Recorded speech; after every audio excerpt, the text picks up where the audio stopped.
Kia ora, atamarie, ko Mike makete toku ingawa. Yeah, apologies for the probably numerous pronunciation misfires there. This is where preparation is key, and my usual preparation for these video commentaries equates to showing up and talking to an iPhone. Yeah, I'll get some help this week from Lee. Anyway, Kiwibank, markets in a minute, into it. Right, the weekend for the globe's financial markets, pretty subdued, really. Comparatively subdued.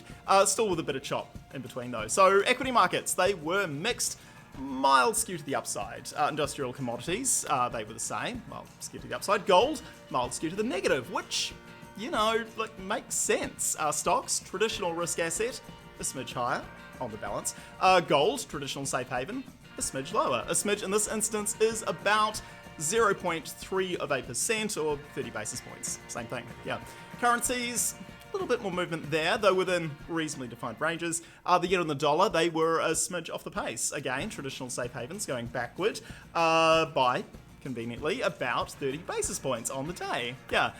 Just on that, smidge is not one of those quirky technical markets terms, and it might not always mean 30 basis points. It just works out that way this morning, and there is more of it to come. Yeah. Anyway, the pound also a smidge lower.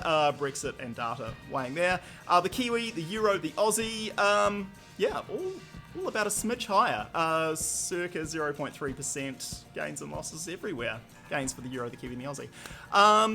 Yeah, I mean, that's where everything finished. The road to 0.3%, up or down, was a bit up and down-y. Yeah, for the Kiwi, that up and down-y was a 50-ish point range on Friday night.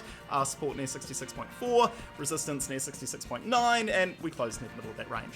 And we opened in the middle of that range as well, conveniently. On the data front, UK GDP, number of headlines out of that. The UK economy expanded by 6.6% in July. Sounds amazing until you add the caveat that that is relative to June, and June was not very good. July GDP, though, also 18% higher than the April low. Again, sounds amazing, but yeah, comparing July to pre-lockdown February, still almost 12% off the pace. There is so much wood to chop on the recovery front there.